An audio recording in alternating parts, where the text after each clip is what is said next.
G'day, my name's Isaac Butterfield and I've made this video for a very particular person. If you're a person out there who's a little bit hard on themselves, maybe you feel you haven't met the goals that you set yourself in life, maybe your parents are a bit disappointed in you, maybe you're full of self-doubt and anxiety, let me tell you this. If that is you, then you need to watch this video because I'm gonna tell you this right now, ladies and gentlemen, by watching the videos that I'm gonna watch right now. The TikToks that I'm gonna view, you will feel so much better about yourself. You'll sit there and go, at least I'm not one of those fucking insane people. You will sit there and think, thank fuck that's not me. Because this, ladies and gentlemen, is me reacting to TikToks part fucking 58. I've done so many of these, but there are so many of these fucking videos that need to be dealt with. But before we go any further, ladies and gentlemen, this video is brought to you by a great sponsor, Surfshark VPN. Safety and security are two very important aspects of daily internet life. Every single day online, you are under threat from dirty little soy boys trying to do you harm. Most internet users aren't even aware of how accessible their personal information is. Particularly in Australia, with new data surveillance laws being rushed through Parliament, it's an absolute wild west out there. Those laws mean the government can take over your account and your social media. Like, it's insane. Don't you wish there was someone out there to protect you, to save you? Well, there is, ladies and gentlemen, and their name is Surfshark VPN. Surfshark turns you into an anonymous and hard to trace online user. Do you know what geo-blocking is? Disney Plus or Netflix, for example, have different movies for each country. Access shouldn't be tied to your nationality, and with Surfshark, access is granted. I use Surfshark every single day, and I think you should as well. They're a great sponsor of this channel, and they have a massive deal for you right now. Use the promo code BUTSMART, exactly like that, and you will get 83% off and 3 extra months for free. Surfshark also offers a 30-day money-back guarantee, so there's no risk. Surf by your own set of rules, ladies and gents, and use Surfshark today. The link's down below. Now, back to the video. So, intentional weight loss, so you purposely saying, I want to lose 20 pounds, is fat phobic. As far as phobias are concerned, when did we start giving a fuck about everyone's ridiculous phobia? For example, pogonophobia.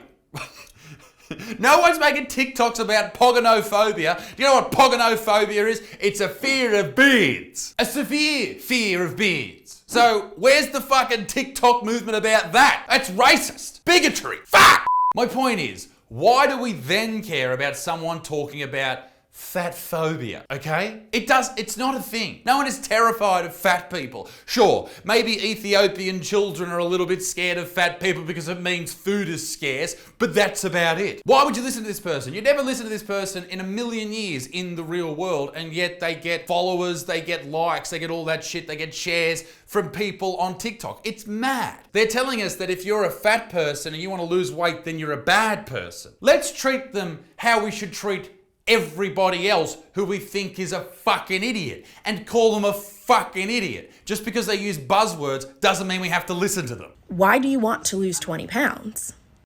It's probably to fit into something smaller. It's probably so people treat you better. It's probably for all the reasons that fat folks are shamed simply for being fat. Or, hear me out here, lady. It's because you want to lose weight, all right? You want to be healthier. You want to look better. You want to live a longer life. All of those other reasons. Or it's because you're fat phobic. Let's weigh those up. No, let's not weigh that because that's fat phobic to weigh people. Fuck! Maybe it's the pain you feel in your joints because you're so heavy. Maybe it's a ton of other things. A ton is probably a bad choice of words. It doesn't mean that if you want to lose weight, then you're internalizing hatred towards yourself just because society's driven you in that direction. That is not what it means. It is a natural human response when they put on too much weight to want to lose it. Why? Because it's not a homeostatic, I don't even know if that's a fucking word, homeostasis, the thing of everything being in order. You're not in fucking order, right? You're a big fat tubby fuck. So by continuing to perpetuate that, right, seeking intentional weight loss, we are contributing to our fat phobic society. So that's why intentional weight loss is fat phobic. Oh my God. Oh my God. We really do love labels, don't we? We love to throw labels on absolutely everything. I don't know what's happened over the past 20 years, but it seems to me, since I've grown up from being a kid to now being a very handsome adult, that labels are just everywhere. Everyone needs a label. Everyone's got ADHD and anxiety and depression. Like, everyone needs a label. You need to be able to find happiness within yourself, not from other people feeling pity for you. For fuck's sake, all right? Stop putting labels on yourself. Just live your life, get out there, become a better person, and kindly shut the fuck up. Leave labels out of it. Oh, if you want to lose weight, you're fat phobic. Oh, my toddler who's a boy wants to play with fucking dolls. He must be trans. You like men and women and sometimes both. Oh, you're pansexual. No. How about everyone just fuck off and deal with real world problems, like why so many people kill themselves on a daily basis, why there are so many preventable illnesses in the third world, killing people every single day, why fucking gay people are thrown off the roof in the Middle East. Why do we not focus on those problems instead of sitting home going, oh, Susie's 9 years old and she likes trucks. Let's cut her fucking flaps off. This may come as a surprise to you, but I rarely get misgendered by children, especially because when I'm out and about, like in the world, I always have a mask on. So like you would think I'm a lady, which... Okay, I'm sorry, sir. And I know I'm sorry to call you sir, but the beard gives it away. He's happy, he's jovial, he's mucking around, and you'd think he's a happy-go-lucky guy or gal. But then, because I've watched this video already, but then everything takes a turn for the worst. And I mean the worst. Even if a child did misgender me, I would not blame the child because they don't understand the ramifications of their actions. I would absolutely blame the parent. Why the fuck are you raising your child in a binary that's going to oppress them and everybody else? Like, I don't understand like why we're clinging to these archaic ideas about gender and why we're perpetuating them and thrusting them upon kids. Like, your kid will probably be some version of queer. Yeah, obviously. Your kid's gonna be a version of queer, sir. So you fucking tell them to stop misgendering this lady with a beard. Quick question on that. How many versions of queer are there? I know the LGBTQ alphabet is long now, and I don't understand why gay dudes are still thrown in with the mix. I mean, just like, if you like rootin' blokes and you're a bloke, why are you in the same realm as the lady with a beard? Don't understand that. Anyway, but you're angry in this video about parents or schools teaching children that boys have a penis and girls have a vagina. You're angry at science, sir. That's a weird hill to die on. Just because you feel more feminine in your life than masculine, it doesn't mean that everybody else feels the same. So why do you expect everyone to toe the line to how you feel just to make you feel better about life? You're not that important. Get the fuck over yourself.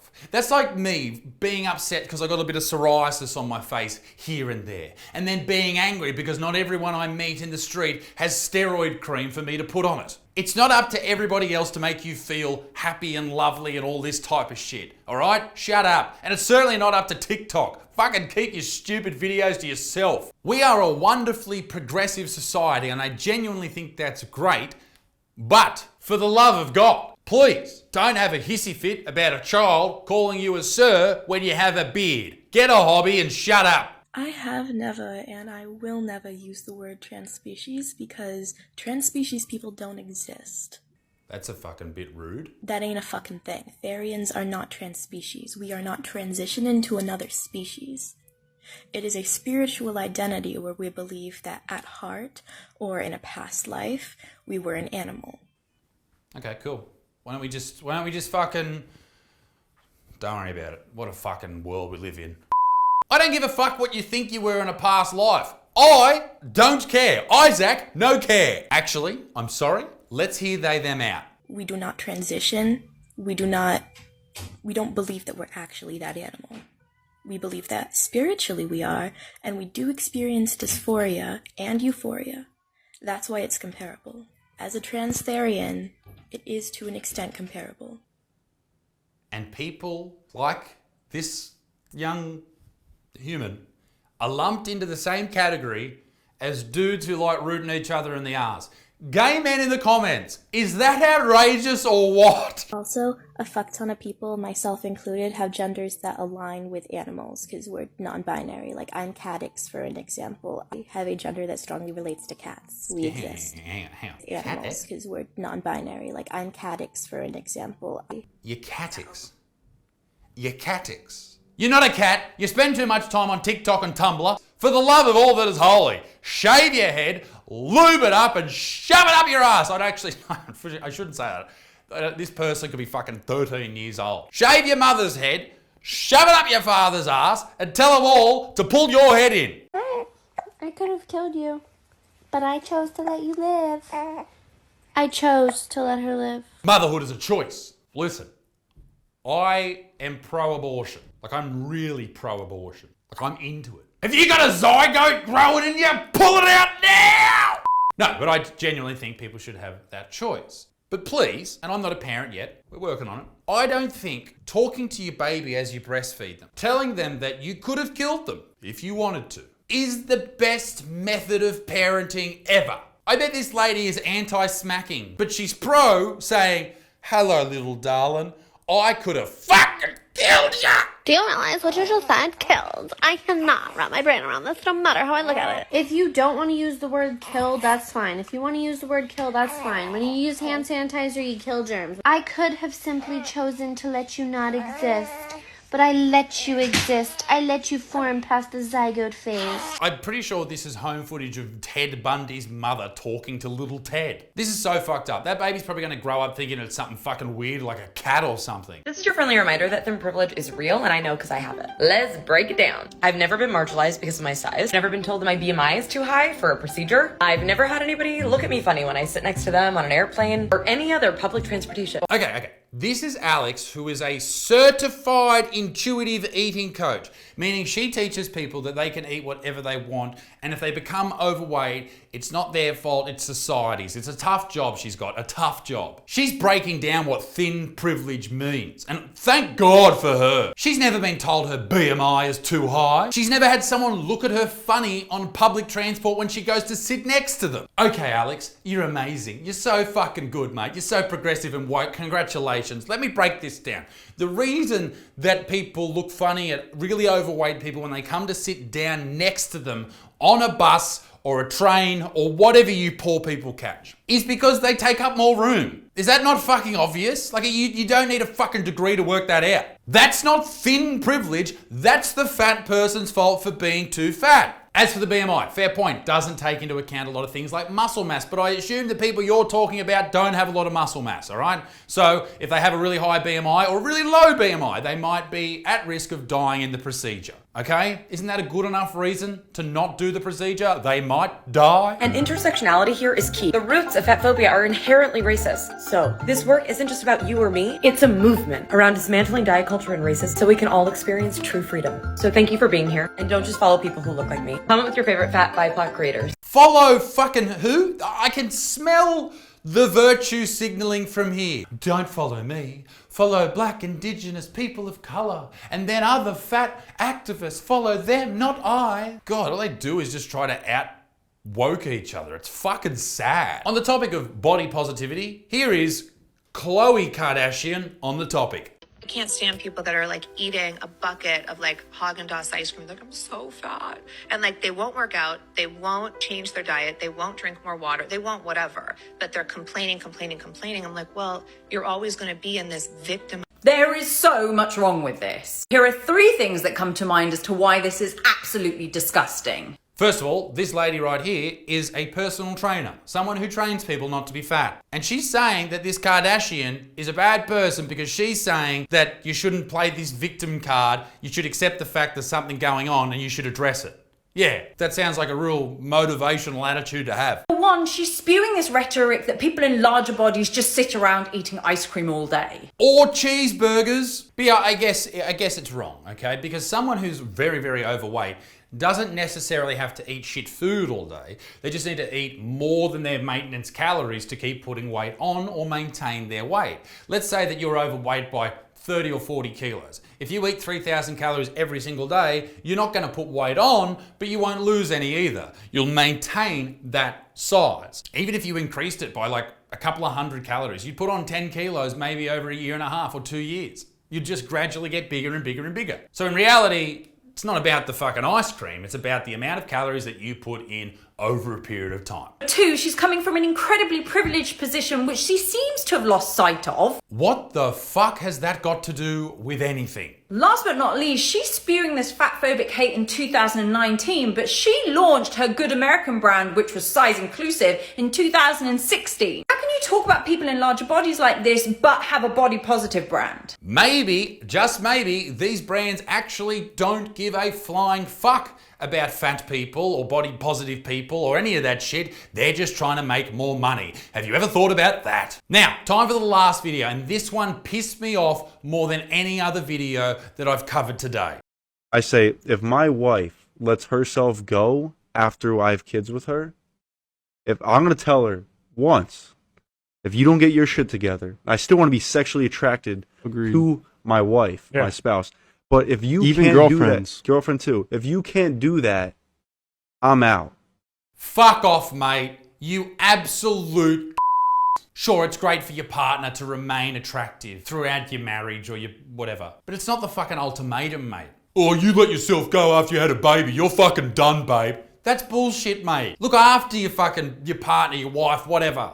Look after them, motivate them, help them. Maybe if you didn't spend your whole day fucking throwing your pay packet through the fucking pokie machines, you would have more time to be at home with your baby, and maybe your wife could go for a fucking walk, you lazy c***. And she just had a baby, dipshit. She just stretched her fucking stomach out. Could you imagine my poor mother fitting this fucking 6'8" frame in her? Well, obviously I wasn't that size, but I was big. No one looks the same after that. Jesus. Focus on fixing your relationship, all right? Look after your child or your girl or your boy or your fucking cat gendered child, whatever. Look after them. Let your wife go to the gym. Let her fucking do whatever. Take some fucking heat off her, and then maybe she'll get more attractive for you, you fucking anus. Not to mention, you look like my asshole, sir. Anyway, ladies and gentlemen, can you do me a favour? Just make me feel better about myself. Can you head to my Instagram and give me a follow? At the Buttsman. I do lives and shit. Anyway, cheerio. Be a good motherfucker. Peace in the Middle East. Me dick stinks. Bye. Toodaloo, bye. How did I forget that? Bye. Ladies and gentlemen, thanks for watching the video. Your support means absolutely everything. If you haven't subscribed, do it right now. You keep me dogs fed, and I love you. Now, ladies and gentlemen, if you didn't know, there's 3 new videos on this channel every week, and if you want more, you can head over to Little Buttsman, which is the second channel. Ladies and gentlemen, there is more. What about the podcast each and every week? It's available on Spotify and YouTube as well, and I'm also on tour right now around the country doing my show, Cancel Me Now. Stand-up comedy is back, ladies and gentlemen, and please, for Christ's sake, follow me on Instagram. I'm very lonely. Love ya. Bye.